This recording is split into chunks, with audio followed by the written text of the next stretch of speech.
अस्सलाम वालेकुम क्लास। आज हम एनाटॉमी और फिजियोलॉजी का बहुत ही इंपॉर्टेंट चैप्टर पढ़ेंगे, एंडोक्राइन सिस्टम। सबसे पहले हम लोग इसके ऑब्जेक्टिव देखेंगे कि हमने इसमें पढ़ना क्या क्या है। सबसे पहले एंडोक्राइन सिस्टम को डिफ़ाइन करेंगे, आइडेंटिफाई करेंगे एंडोक्राइन ग्लैंड्स को, एंडोक्राइन टिश्यूज़ को, कि बॉडी में कौन कौन से एंडोक्राइन ग्लैंड्स होते हैं, टिश्यूज़ होते हैं। डिस्कस करेंगे हार्मोन्स की टाइप्स को, स्ट्रक्चर की बेस पे भी करेंगे और उनकी फंक्शंस की बेस पे भी हम लोग हार्मोन की टाइप्स को पढ़ेंगे। ब्रीफली डिस्कस करेंगे mechanism of action of hormones. इतने में हम लोग हार्मोन्स पढ़ेंगे, उनकी टाइप्स के अकॉर्डिंग उनके फंक्शंस को हम लोग डिस्कस करेंगे, कि उनके मैकेनिज्म ऑफ एक्शन को डिस्कस करेंगे कि वो काम कैसे करते हैं। डिस्कस करेंगे लोकेशन को और स्ट्रक्चर ऑफ पिट्यूटरी ग्लैंड को। डिस्कस करेंगे role of hypothalamus hormone secreted by the interior and posterior pituitary glands. Briefly discuss करेंगे structure and function of the following gland. Thyroid gland को हम लोग उसके स्ट्रक्चर और फंक्शन को और उसमें जो हार्मोन सिक्रेट होते हैं उनके फंक्शंस को पढ़ेंगे। पैराथायराइड ग्लैंड के स्ट्रक्चर को, लोकेशंस को, जो हार्मोन सिक्रेट होते हैं उनके फंक्शन को, पाइनियल, एडिनल और पैनक्रियास के बारे में पढ़ेंगे। सबसे पहला हमारे पास है कि एंडोक्राइन सिस्टम कहते हैं किसके। एंडो का मतलब होता है विद इन और क्राइन का मतलब होता है secrete. Endocrine system is a system consisting of a endocrine gland that produce and secrete hormone directly into the bloodstream।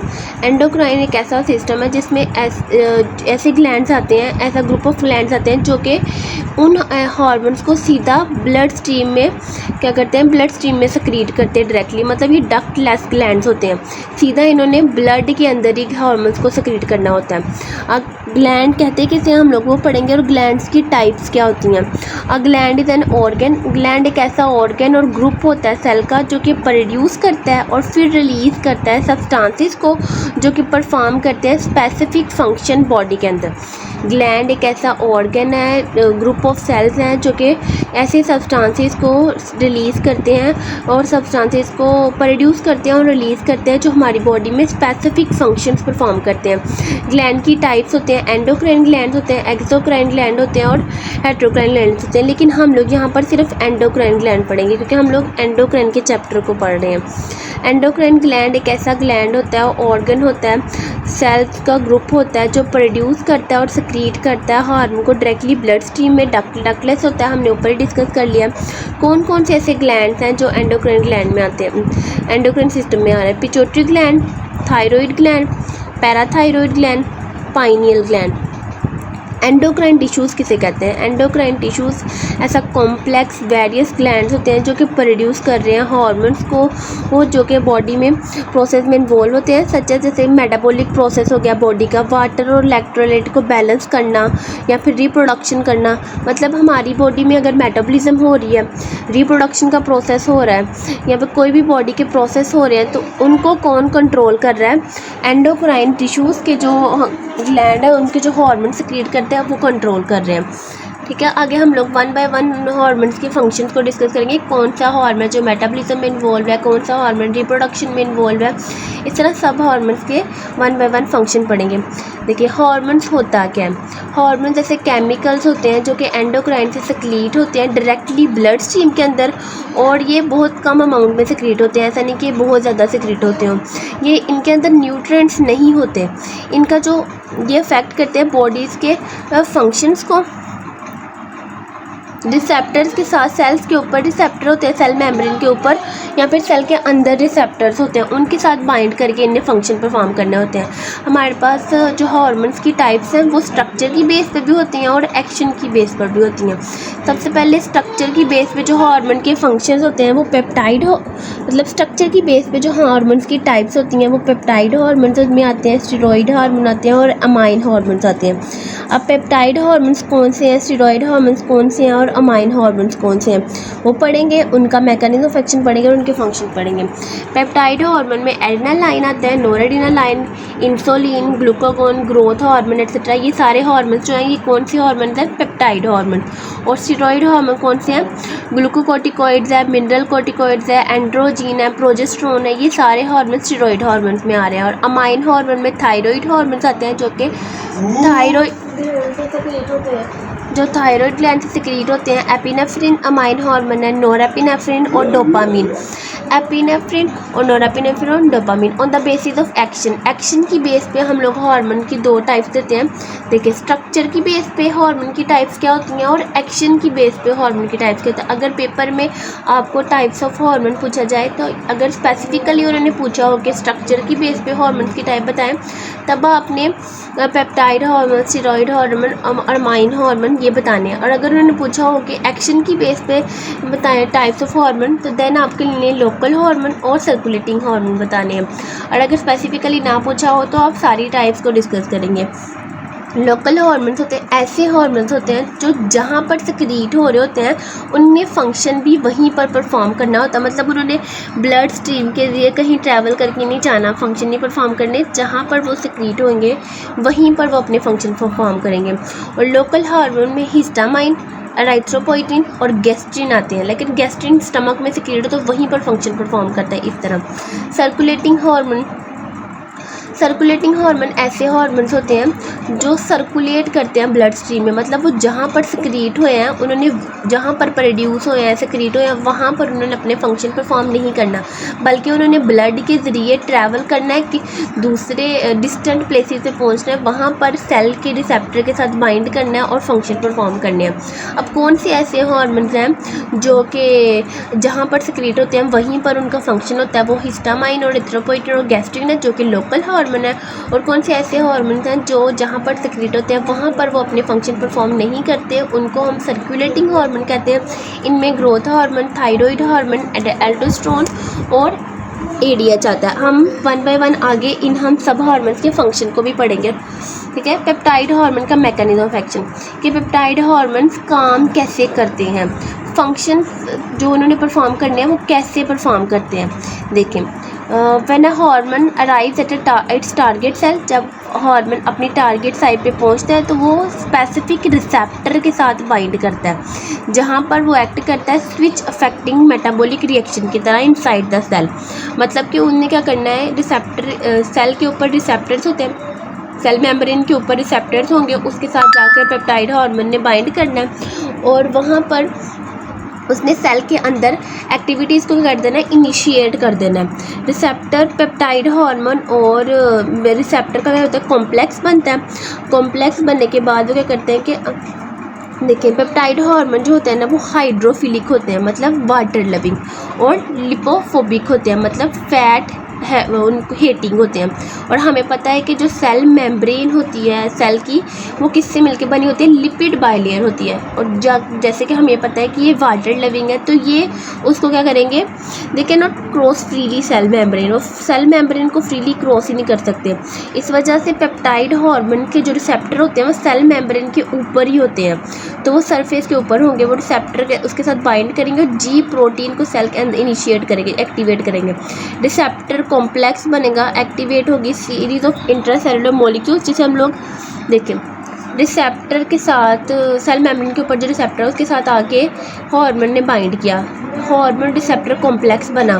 अब हार्मोन रिसेप्टर कॉम्प्लेक्स बना, इंट्रासेलुलर मॉलिक्यूल्स, एक सीरीज ऑफ इंट्रासेलुलर मॉलिक्यूल, मतलब cell के अंदर जो भी हम लोग क्या कहेंगे इसको हम लोग, और सेकंड मैसेंजर एक्टिवेट हो जाता है, इसको हम लोग क्या कहते हैं, इसको हम लोग सिग्नल ट्रांसडक्शन कहते हैं इस प्रोसेस को। अब हम लोग थोड़ा सा सिंपली समझ लेते हैं कि पेप्टाइड हार्मोन का फंक्शन कैसे होता है। सबसे पहले पेप्टाइड हार्मोन आया, सेल मेम्ब्रेन के ऊपर रिसेप्टर उसके साथ बाइंड करा, हार्मोन रिसेप्टर कॉम्प्लेक्स बना जिसकी वजह से जी प्रोटीन एक्टिवेट हुई, फिर सेकंड मैसेंजर एक्टिवेट हुआ और फिर सेलुलर एक्टिविटी इनिशिएट होगी, मतलब जो कि आगे इसने फंक्शन परफॉर्म करने वो स्टार्ट हो गए। आगे हमारे पास है next steroid hormone. Steroid hormone कैसे फंक्शन परफॉर्म करता है वो देखेंगे। अब पेप्टाइड हार्मोन में और स्टेरॉइड हार्मोन में दो चार डिफरेंस होते हैं, वो आपने समझने हैं। पेप्टाइड हार्मोन के जो रिसेप्टर होते हैं वो सेल मेम्ब्रेन के ऊपर होते हैं सेल के, लेकिन जो स्टेरॉइड हार्मोन के रिसेप्टर्स होते हैं वो सेल के अंदर होते हैं। वो क्या होता है, वाटर लविंग था, और ये क्या होता है, ये लिपोफिलिक है, मतलब फैट लविंग। ये सेल मेम्ब्रेन को इजीली क्रॉस कर लेते हैं। स्टेरॉइड हार्मोन सेल मेम्ब्रेन को इजीली क्रॉस कर लेते हैं और इनके रिसेप्टर्स होते हैं वो सेल के अंदर होते हैं। इसमें जो है ना, ये जो स्टेरॉइड हार्मोन होते हैं इसमें एस्ट्रोजन, प्रोजेस्टेरोन और टेस्टोस्टेरोन भी आते हैं। इनका जो मैकेनिज्म एक्शन होता है ये कैसे काम करते हैं उसको भी हम समझ लेते हैं। हार्मोन आया, रिसेप्टर के अंदर सेल, हमें पता है इसके सेल के अंदर रिसेप्टर है, उसके साथ बाइंड किया, हार्मोन रिसेप्टर कॉम्प्लेक्स बना, न्यूक्लियस के अंदर मूव किया, वो hormone receptor complex directly DNA के साइट बाइंड करेगा और ट्रांसक्रिप्शन स्क्रिप्टिंग फैक्टर की तरह एक्ट करेगा और जीन एक्सप्रेशन को क्या करेगा, जीन एक्सप्रेशन के लिए काम करेगा। देखें, acting as a transcripting factor for gene expression, ये ऐसे काम करते हैं। आगे हमारे पास है पिट्यूटरी ग्लैंड का ये स्ट्रक्चर है। पिट्यूटरी ग्लैंड जो होता है ना वो कहाँ पर होता है, सबसे पहले उसकी लोकेशन को पढ़ेंगे, उसके साइज़ को पढ़ेंगे, ठीक है। फिर हम लोग उसकी दो टाइप पार्ट्स होते हैं, इंटीरियर पिट्यूटरी होता है, पोस्टीरियर पिट्यूटरी होता है, उसकी ब्लड सप्लाई कैसे होते हैं, फिर उसके फंक्शन को पढ़ेंगे, ठीक है। पिट्यूटरी ग्लैंड कहाँ होता है, हाइपोफिशियल फोसा में होता है, सिफनॉइड बोन में, सिफनॉइड फेस पे होती है सिफनॉइड बोन, सिफनॉइड बोन में होता है हमारे पास पिट्यूटरी ग्लैंड। कहाँ होता है, बिलो द हाइपोथैलेमस। इसकी लोकेशन को आपने अच्छे से याद करना है, किसी भी ग्लैंड की या एनाटॉमी के पेपर में अक्सर वो डायरेक्ट लोकेशन पूछ लेते होते हैं, तो आपने इसकी हर चीज़ की लोकेशंस को अच्छे से पढ़ना है। पिट्यूटरी ग्लैंड की क्या लोकेशन है, pituitary gland lies in the hypophyseal fossa in sphenoid bone below the hypothalamus. Size इसका बिल्कुल पी की तरह जितना होता है, वेट इसका कितना होता है 500 mg। टू इसके दो पार्ट्स हैं, इंटीरियर और पोस्टीरियर। बातों को आपने अच्छे से ध्यान याद रखना। अब हम लोग इसकी ब्लड सप्लाई पढ़ेंगे क्या होती है। सबसे पहले देखिए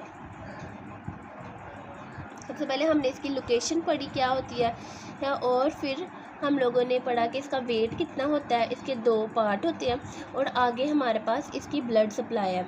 देखिए पिट्यूटरी ग्लैंड जो होती है ना, इसकी ब्लड इंटरनल कैरोइड आर्टरी की ब्रांचेस से आता है। इसको इंटीरियर जो लोब होता है, आगे वाला हिस्से को जो ब्लड है ना वो इनडायरेक्टली मिलता है। याद रखना आपने पिट्यूटरी ग्लैंड में कि देखें कि इसकी ब्लड सप्लाई में आपने याद रखना कि ब्लड जो होता है ना वो इंटरनल कैरोइड आर्टरी की ब्रांचेस से आता है। इसको पिट्यूटरी ग्लैंड को जो इसका आगे वाला हिस्सा होता है इसको ब्लड इनडायरेक्टली मिलता है। पहले हाइपोथैलेमस की कैपिलरी के बाद से ब्लड से गुजरता है, फिर इंटीरियर पिट्यूटरी तक आता है। लेकिन जो इसका पोस्टीरियर लोब होता है ना पिट्यूटरी ग्लैंड का, मतलब पीछे वाला हिस्सा, उसको ब्लड जो होता है ना वो डायरेक्टली मिलता है। आगे इसकी वेनस ड्रेनेज की बात करें तो पिट्यूटरी ग्लैंड से निकलने वाला वीनस ब्लड जो होता है ना वो डोरा मैटर की वीनस साइनसेस में चला जाता है। आपने इतनी बात याद रखनी है कि जो पिट्यूटरी ग्लैंड से निकलने वाला वीनस ब्लड होता है वो डोरा मैटर की वीनस साइनसेस में चला जाता है, ठीक है। आगे हमारे पास पिट्यूटरी ग्लैंड के पिट्यूटरी पोर्टल सिस्टम किसे कहते हैं ये हमने पता समझना। देखिए जो हाइपोथैलेमस और इंटीरियर पिट्यूटरी होता है ना वो लिंक्ड होते हैं नेटवर्क ऑफ कैपिलरीज के ज़रिए, उसी को हम लोग पिट्यूटरी पोर्टल सिस्टम कहते हैं। मतलब इंटीरियर पिट्यूटरी ग्लैंड का हाइपोथैलेमस के साथ लिंक्ड होना कैपिलरीज के थ्रू, उसको हम लोग क्या कह रहे हैं, पिट्यूटरी पोर्टल सिस्टम कह रहे हैं, ठीक है। आगे हमारे पास हार्मोन्स है कि कौन कौन से हार्मोन्स हैं जो कि इंटीरियर पिट्यूटरी से सिक्रीट होते हैं। उसमें सबसे पहले FSH आता है जो कि फॉलिकल स्टिमुलेटिंग हार्मोन है, LH luteinising hormone, ACTH adrenocorticotrophic hormone, thyroid stimulating hormone, prolactin, एंड्रोफोन, ग्रोथ हार्मोन। ये सारे वो हार्मोन्स हैं जो कि इंटीरियर पिट्यूटरी से सिक्रीट हो रहे हैं। अब इन सब हार्मोन्स के फंक्शंस को हम पढ़ेंगे वन बाय वन, जो कि एक इम्पॉर्टेंट क्वेश्चन है एनाटॉमी के पॉइंट ऑफ व्यू से भी और फिजियोलॉजी के पॉइंट ऑफ व्यू से भी। एनाटॉमी में अक्सर क्वेश्चन आ जाता है पेपर में कि कौन कौन से हार्मोन का नेम लिखे जो कि इंटीरियर पिट्यूटरी से सिक्रीट हो रहे हैं और कौन से हार्मोन है जो पोस्टीरियर पिट्यूटरी से सिक्रीट हो रहे हैं। और फिजियोलॉजी में अक्सर क्वेश्चन आता है कि उन हार्मोन्स के फंक्शन क्या हैं। तो हमने पहले उनके पढ़ लिया कि कौन से हार्मोन सिक्रीट हो रहे हैं, मतलब एनाटॉमी का क्वेश्चन पढ़ लिया। अब हम पढ़ेंगे फिजियोलॉजी का कि उनके फंक्शन क्या है। FSH फॉलिकल स्टिमुलेटिंग हार्मोन है, ये स्टिमुलेट करता है फॉलिकल्स की डेवलपमेंट को फीमेल के अंदर। मतलब देखिए फीमेल के अंदर फॉलिकल स्टिमुलेटिंग हार्मोन का फंक्शन क्या होता है कि वो फॉलिकल्स की डेवलपमेंट को स्टिमुलेट करता है, मतलब इनिशिएट करता है, स्टार्ट करता है। और मेल के अंदर क्या करता है, स्पर्म को प्रोड्यूस कराता है और एस्ट्रोजन की सिक्रीशन को भी प्रमोट कर रहा है, ये भी इसका काम है। आगे ल्यूटिनाइजिंग हार्मोन का क्या काम होता है कि ये इंटरस्टिशियल सेल्स होते हैं ना टेस्टिस के अंदर, उनको स्टिमुलेट करता है, उनको जाके बोलता है कि टेस्टोस्टेरोन को सिक्रीट करो। ल्यूटिनाइजिंग हार्मोन क्या कर रहा है, टेस्टोस्टेरोन की सिक्रीशन को रेगुलेट कर रहा है, कंट्रोल कर रहा है, उसको इनिशिएट कर रहा है, स्टिमुलेट कर रहा है। और ओव्यूलेशन, फीमेल के अंदर ओव्यूलेशन की इंड्यूस्ड कर रहा है, ठीक है।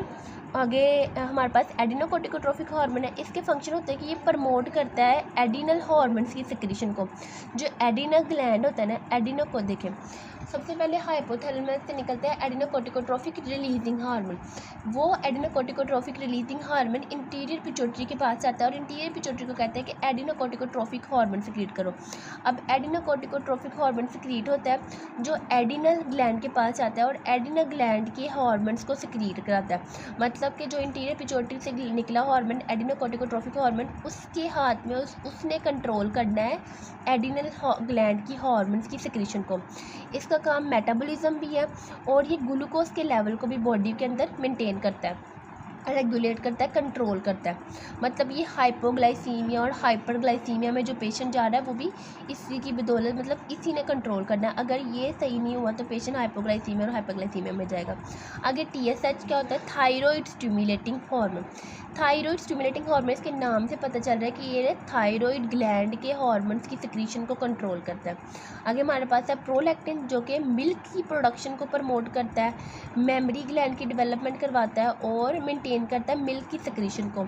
जो मदर बेबी को फीड कराती हैं उनमें मिल्क जो प्रोडक्ट प्रोड्यूस हो रहा है वो मेमरी ग्लैंड जो डेवलप हो रहे हैं और मिल्क जो सिक्रीट हो रहा है उसको कौन कंट्रोल कर रहा है? प्रोलैक्टिन कंट्रोल कर रहा है। प्रोलैक्टिन कहाँ से आ रहा है? इंटीरियर पिट्यूटरी ग्लैंड से आ रहा है। आगे हमारे पास है एंडोर्फिन। ये क्या कर रहा है? पेन को रिड्यूस कर रहा है। अगर किसी पेशेंट में पेन हो रही है तो वो हम लोग इसे ये बाहर से भी दे सकते हैं साइंटिफिकली भी, और ये हमारी बॉडी में बनता है। इसमें पेन को रिड्यूस करना होता है, स्ट्रेस को कम करना होता है। सम टाइम पेशेंट में बहुत ज़्यादा स्ट्रेस होता है, कुछ पेशेंट बहुत ज़्यादा स्ट्रेस डिप्रेशन फील करते हैं। हो सकता है कि इसकी क्वांटिटी कम प्रोड्यूस हो रही हो या फिर ये प्रोड्यूस ना हो रहा हो तो उससे स्ट्रेस कंट्रोल नहीं होता, क्योंकि इसका काम है स्ट्रेस को कम करना, पेन को रिड्यूस करना, मूड को इम्प्रूव करना। हमारे मूड को इम्प्रूव करना, हम खुशी महसूस करते हैं, दुख महसूस करते हैं, हमारे मूड को कौन कंट्रोल कर रहा है? ये कर रहा है। इन्हांस करता है हमारी सेंस ऑफ वेल बीइंग को, हैप्पीनेस को भी ये हार्मोन कंट्रोल कर रहा है। आगे हमारे पास ग्रोथ हार्मोन है। पेशेंट्स होते हैं जिनमें ग्रोथ हार्मोन सिक्रीट नहीं हो रहे होते, उनको हम लोग ऐसे कुछ में ज़्यादा हो रहे होते हैं और कुछ में कम हो रहे होते हैं, उनको एक्रोमेगैली, गिगेंटिज्म, डिवार्फिज्म ये डिसऑर्डर्स होते हैं जिनमें ग्रोथ हार्मोन सही से सिक्रीट नहीं हो रहे होते या फिर ज़्यादा सिक्रीट हो रहे होते हैं। ये मेटाबॉलिज्म के प्रोसेस को प्रमोट करते हैं। आगे हमारे पास है hormone of posterior pituitary gland. मतलब कौन से ऐसे हार्मोन है जो कि पोस्टीरियर पिट्यूटरी ग्लैंड से सिक्रीट होते हैं? सबसे पहले वैसोप्रेसिन है और दूसरा ऑक्सीटोसिन है। वैसोप्रेसिन को हम लोग एंटी डाययूरेटिक हार्मोन भी कहते हैं, ठीक है। एंटी डाययूरेटिक हार्मोन के फंक्शंस पढ़ेंगे, फिर ऑक्सीटोसिन हार्मोन के फंक्शन पढ़ेंगे। जो एंटी डाययूरेटिक हार्मोन होता है ये सुप्रो ऑप्टिक से रिलीज होता है हाइपोथैलेमस के अंदर। एंटी डाययूरेटिक हार्मोन रिड्यूस करता है यूरिन के आउटपुट को। मतलब कोई पेशेंट है उसमें यूरिन नहीं आ रहा तो मतलब इसने कम किया यूरिन की प्रोडक्शन को, ये यूरिन की आउटपुट को रिड्यूस कर रहा है। ये एक्ट कर रहा है किडनी ट्यूब्यूल्स के ऊपर और इंक्रीज़ कर रहा है वाटर की रीअब्जॉर्प्शन को। मतलब एंटी डाययूरेटिक हार्मोन हमारी बॉडी में वाटर की रीअब्जॉर्प्शन को कंट्रोल करता है। वो मतलब उसने क्या करना है कि किडनी को कहना है कि वाटर को रीअब्जॉर्ब करो और बॉडी का वॉल्यूम को कंट्रोल कर रहा है ये। इसे हम लोग वैसोप्रेसिन भी कहते हैं। ये इंक्रीज़ करता है ब्लड प्रेशर को बाय वैसोकंस्ट्रिक्शन ऑफ आर्टरीज। मतलब अगर कोई पेशेंट होता है ना तो वो जब हाइपोटेंशन में जाता है, जब उसकी बॉडी में ब्लड प्रेशर कम है तो क्या होगा कि एंटी डाययूरेटिक हार्मोन सिक्रीट होता है किडनी से। Anti diuretic posterior pituitary gland से एंटी डाययूरेटिक हार्मोन ने सिक्रीट होना। एंटी डाययूरेटिक हार्मोन ने आर्टरीज को क्या करना है? कंस्ट्रिक्ट कर देना, जिसकी वजह से ब्लड प्रेशर क्या होगा? मेंटेन होगा और इंक्रीज हो जाएगा। आगे हमारे पास है ऑक्सीटोसिन। ये यूट्रस को कॉन्ट्रैक्ट करता है। क्या करता है? यूट्रस को कॉन्ट्रैक्ट करता है। जब बेबी की बर्थ होती है, चाइल्ड बर्थ में ये हेल्प करता है, यूट्रस को कॉन्ट्रैक्ट करता है, इंक्रीज कर देता है। और ये क्या करता है? इसका दूसरा काम है कि ये लेवल इंक्रीज करता है during sexual arousal in both male and female में। ये इसे हम लोग ऑक्सीटोसिन को हम लोग इस वजह से लव हार्मोन भी कहते हैं। ये हैप्पीनेस हार्मोन है। ये हमें खुशी महसूस होती है इस वजह से जब ये हमारी बॉडी में सिक्रीट होता है। स्टिमुलेट करता है secretion of milk bye acting on mammary gland. Mammary gland के और मिल्क के बारे में हमने ऊपर भी एक हार्मोन की बात की थी, वो कौन सा था? प्रोलैक्टिन। आगे बार हमारे पास है थायराइड ग्लैंड। थायराइड ग्लैंड के स्ट्रक्चर को पढ़ेंगे, सबसे लोकेशन को पढ़ेंगे, उसके थोड़े से स्ट्रक्चर को पढ़ेंगे जो कि एनाटॉमी के क्वेश्चंस हैं, उसके लूप्स वगैरह को पढ़ेंगे, कितने सेंटीमीटर वगैरह ये सब पढ़ेंगे, और फिर देन उसको ब्लड सप्लाई को और उसके फंक्शन को डिस्कस करेंगे। अब हमारे पास हमने पिट्यूटरी ग्लैंड खत्म कर लिया, उसके इंटीरियर और प्रोसीजर के बारे में पढ़ लिया। अब हम लोग आ गए थायराइड ग्लैंड पे। थायराइड ग्लैंड कहाँ पर होता है? नेक में होता है। फ्रंट ऑफ कहाँ पर, अगर डिटेल में लोकेशन देखें तो front of larynx and trachea, मतलब नेक में लैरिंक्स और ट्रैकिया के फ्रंट पर होता है।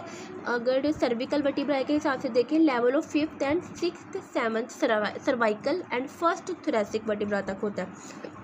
लार्जेस्ट एंडोक्राइन ग्लैंड हमारा कौन सा है? थायराइड ग्लैंड है। इसका वेट 25 ग्राम होता है। बटरफ्लाई इसकी शेप होती है, 2 इसके लूप्स होते हैं ना, वो इस्तेमाल के ज़रिए आपस में क्या होते हैं? ज्वाइन होते हैं। 5 सेंटीमीटर लॉन्ग होते हैं और 3 सेंटीमीटर उनकी विड्थ होती है। ग्लैंड जो होता है ना, वो कॉन्सिस्ट होता है thyroid follicle which consist of cuboidal epithelium.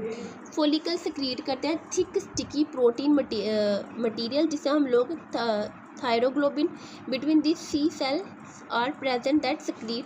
अब अपनी इनके बारे में बातें कौन सी याद रखनी है थायराइड ग्लैंड के बारे में, जो कि एनाटॉमी में के हिसाब से हमें पता होनी चाहिए। सबसे पहले कि ये नेक में होता है, लैरिंक्स और ट्रैकिया के फ्रंट पे होता है। सर्वाइकल वर्टिब्रा के हिसाब से देखें तो 5th 6th और 7th सर्वाइकल और 1st थोरैसिक वर्टिब्रा तक होता है। लार्जेस्ट ग्लैंड है एंडोक्राइन ग्लैंड का, वेट इसका 25 ग्राम है। बटरफ्लाई इसकी शेप है, 2 इसके लूप्स हैं, ठीक है। ये आपने बातें याद रखनी है।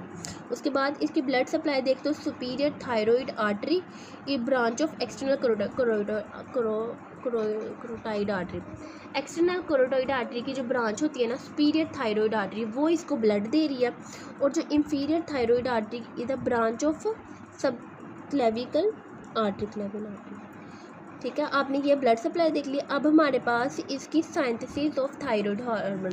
अब हमने देखना है कि थायराइड ग्लैंड जो हार्मोन सिक्रीट कर रहा है, थायराइड हार्मोन, वो बनते कैसे हैं, उनकी साइंथेसिस कैसे होती है, तो वो हम लोग देखेंगे। देखिए, सबसे पहले जो हम लोग आयोडीन होती है ना, वो हम लोग खाने के ज़रिए लेते हैं, जैसे कि नमक में, सी फूड में आयोडीन होती है। वो आयोडीन क्या कहते हैं, ब्लड से थायराइड ग्लैंड तक जाती है और सेल उसे ट्रैप कर लेते हैं।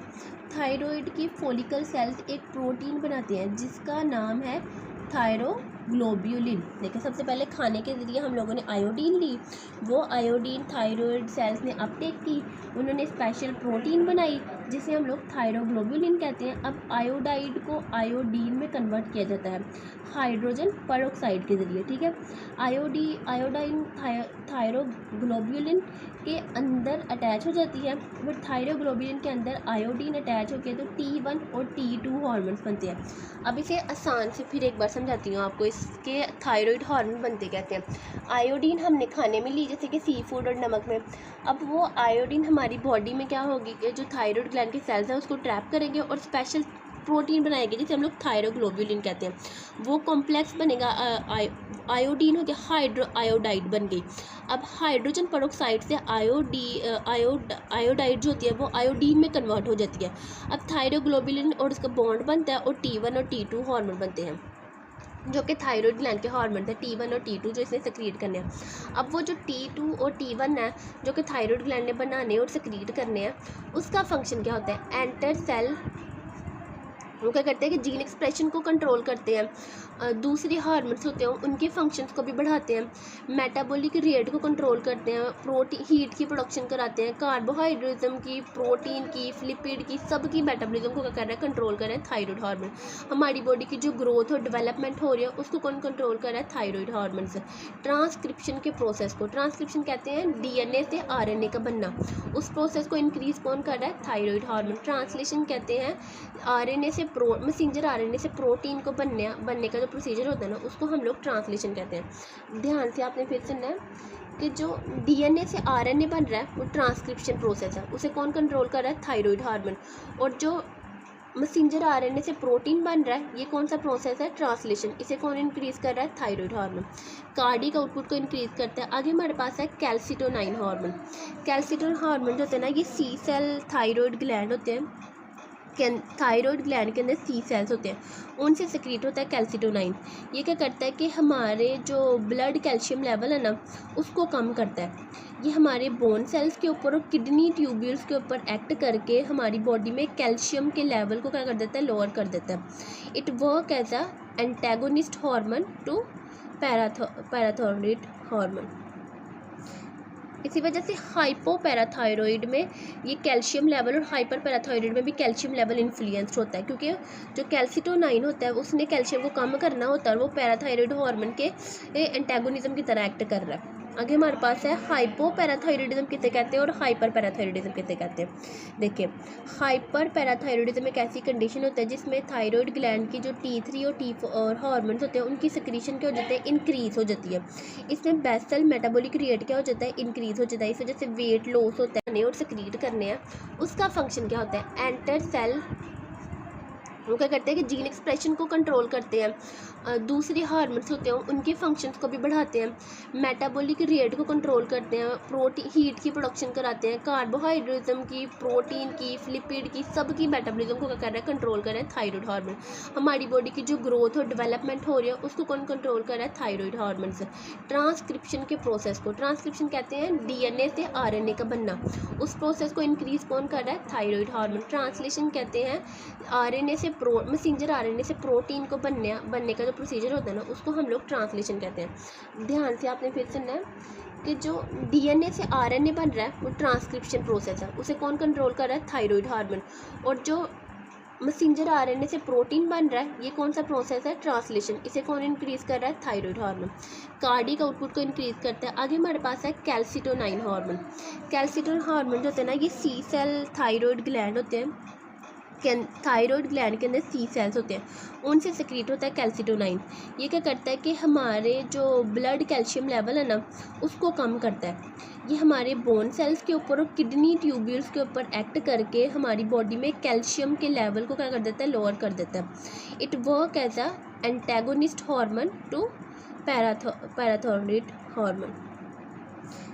इसी वजह से हाइपोपैराथायरॉइड में ये कैल्शियम लेवल और हाइपर पैराथायरॉइड में भी कैल्शियम लेवल इन्फ्लुएंस्ड होता है, क्योंकि जो कैल्सिटोनाइन होता है उसने कैल्शियम को कम करना होता है और वो पैराथायरॉइड हार्मोन के एंटेगोनिज्म की तरह एक्ट कर रहा है। आगे हमारे पास है हाइपोपैराथायरॉइडिज्म किसे कहते हैं और हाइपर पैराथायरॉइडिज्म किसे कहते हैं।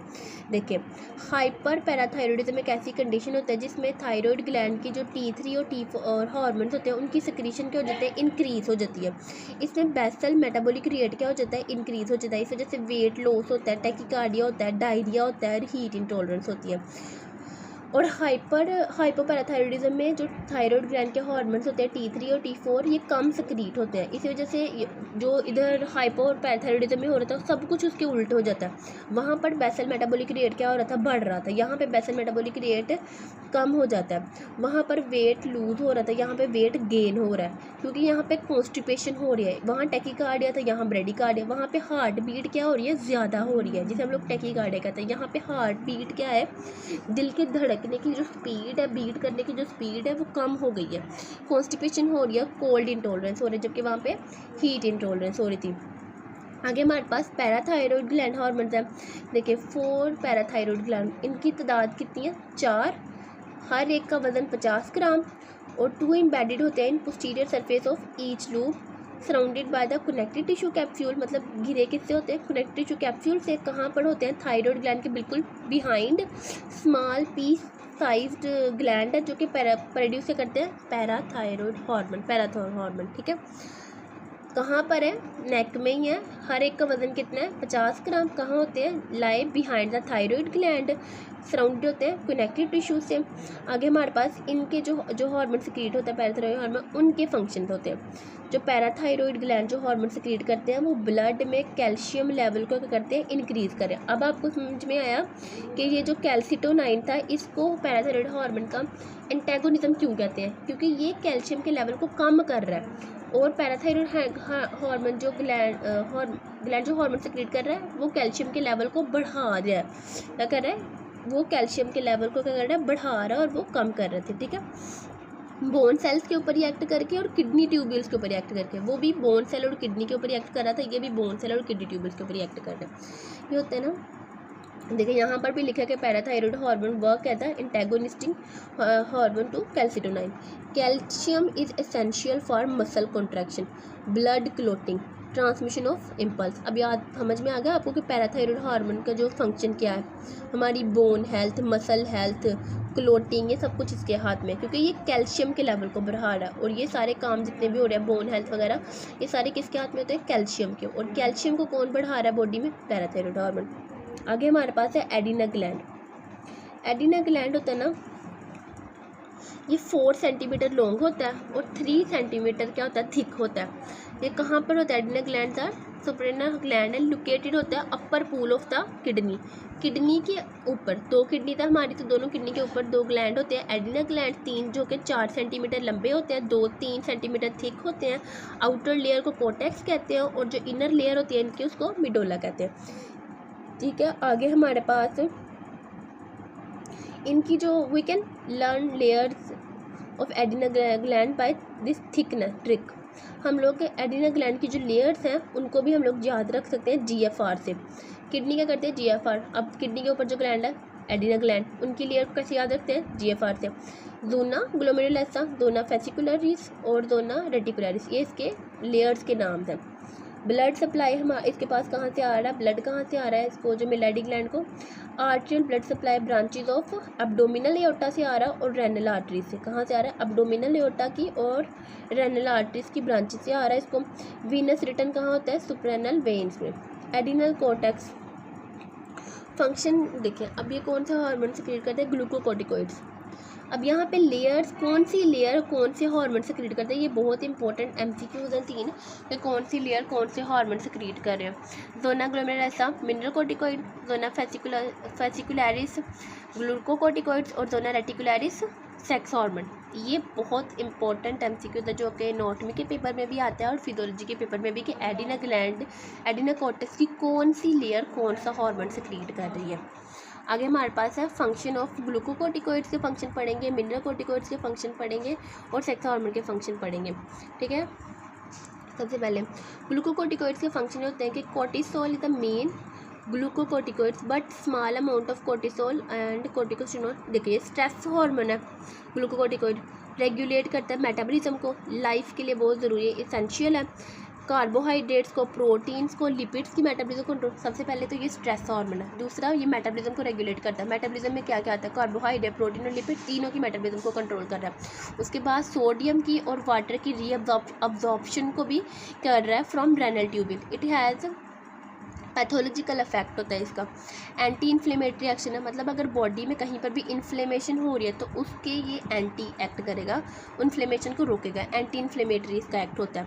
उसके बाद ये सप्रेस कर देगा इम्यून रिस्पॉन्स को भी और डिले करेगा वुंड हीलिंग को भी। अब एक बार फिर से आप इनके फंक्शन सुने। सबसे पहले ये स्ट्रेस हार्मोन है, मेटाबॉलिज्म को रेगुलेट कर रहा है, मतलब प्रोटीन, कार्बोहाइड्रेट्स और लिपिड के मेटाबॉलिज्म को इसने रेगुलेट करना है। ये सोडियम की रीअब्जॉर्प्शन को भी कंट्रोल कर रहा है और वाटर की भी। एंटी इन्फ्लेमेटरी की तरह एक्ट करता है और इम्यून रिस्पॉन्स को सप्रेस करता है, वुंड हीलिंग को डिले करता है। आगे मिनरल कोर्टिकोइड्स हमारे पास मिनरल कोर्टिकोइड्स के फंक्शन होते हैं कि वो एल्डोस्टेरोन जो होते हैं ना, एल्डोस्टेरोन। अब मिनरल कोर्टिकोइड में कौन सा हार्मोन आता है, एल्डोस्टेरोन। एल्डोस्टेरोन ही मेन मिनरल कोर्टिकोइड है। ये वाटर की और इलेक्ट्रोलाइट की बैलेंस को कंट्रोल करता है। आपने हाइपो एल्डोस्टेरोनिज्म और हाइपर एल्डोस्टेरोनिज्म के बारे में सुना होगा। ये डिसऑर्डर्स हैं, देखिए, क्योंकि जब ब्लड में ये ब्लड वॉल्यूम को कंट्रोल करता है, एल्डोस्टेरोन, और ब्लड प्रेशर को कंट्रोल करता है। ये इन्वॉल्व होता है रास में, मतलब renin angiotensin aldosterone system mechanism में। रेनिन एंजियोटेंसिन एल्डोस्टेरोन सिस्टम, जब हमारी बॉडी में ब्लड प्रेशर कम हो जाता है तब हमारी किडनी से रेनिन सिक्रीट होता है, फिर उससे चलता है renin angiotensin aldosterone system. Aldosterone बनता है। एल्डोस्टेरोन क्या करता है कि सोडियम और वाटर की रीअब्जॉर्प्शन को बढ़ा देता है, जिसकी वजह से हमारे ब्लड का वॉल्यूम ज़्यादा होता है। और एंजियोटेंसिन, जब हमारी बॉडी में ब्लड प्रेशर कम होता है तब स्टार्ट होता है रेनिन एंजियोटेंसिन एल्डोस्टेरोन सिस्टम रास, जिसमें इन्वॉल्व होता है एल्डोस्टेरोन। एल्डोस्टेरोन देखिए, जब ब्लड प्रेशर क्यों कम होता है, या तो ब्लड वॉल्यूम कम होगा ठीक है, यहाँ तो तभी तो ब्लड प्रेशर कम होता है। अब एल्डोस्टेरोन क्या करता है कि किडनी के पास जाता है और किडनी को कहते हैं कि सोडियम और वाटर को रीअब्जॉर्ब करना स्टार्ट कर दो। अब सोडियम और वाटर जब बॉडी में रिटेन होने लग जाता है तो ब्लड वॉल्यूम ज़्यादा हो जाता है। जब ब्लड वॉल्यूम ज़्यादा होता है तो पता है हमें कि ब्लड प्रेशर क्या हो जाएगा, अब दोबारा से नॉर्मल कंडीशन में आ जाएगा, ब्लड प्रेशर राइज होने लग जाएगा। इसी वजह से यहाँ पर लिखा है कि involve in the renin angiotensin aldosterone system mechanism, ये ब्लड प्रेशर को कंट्रोल कर रहा है, सोडियम और वाटर और इलेक्ट्रोलाइट्स के बैलेंस को मेंटेन कर रहा है, इसलिए लिखा है क्योंकि ये उनकी रीअब्जॉर्प्शन को कंट्रोल कर रहा है। आगे हमारे पास function of sex hormone, sex hormone secreted होते हैं एड्रिनल कॉर्टेक्स से, जो कि मेनली कौन से, androgens. Male sex hormone although the amount produced are insignificant compared with those secreted by the testes and ovaries. मतलब उन्होंने कहा है कि ये यहाँ एड्रिनल कॉर्टेक्स से जो सिक्रेट हो रहे हैं वो इतने सिग्निफिकेंट नहीं होते, वो इनसिग्निफिकेंट होते हैं उसके मुकाबले में जो टेस्टिस से और ओवरी से सिक्रेट होते हैं पबर्टी के दौरान और अडल्टहुड के दौरान।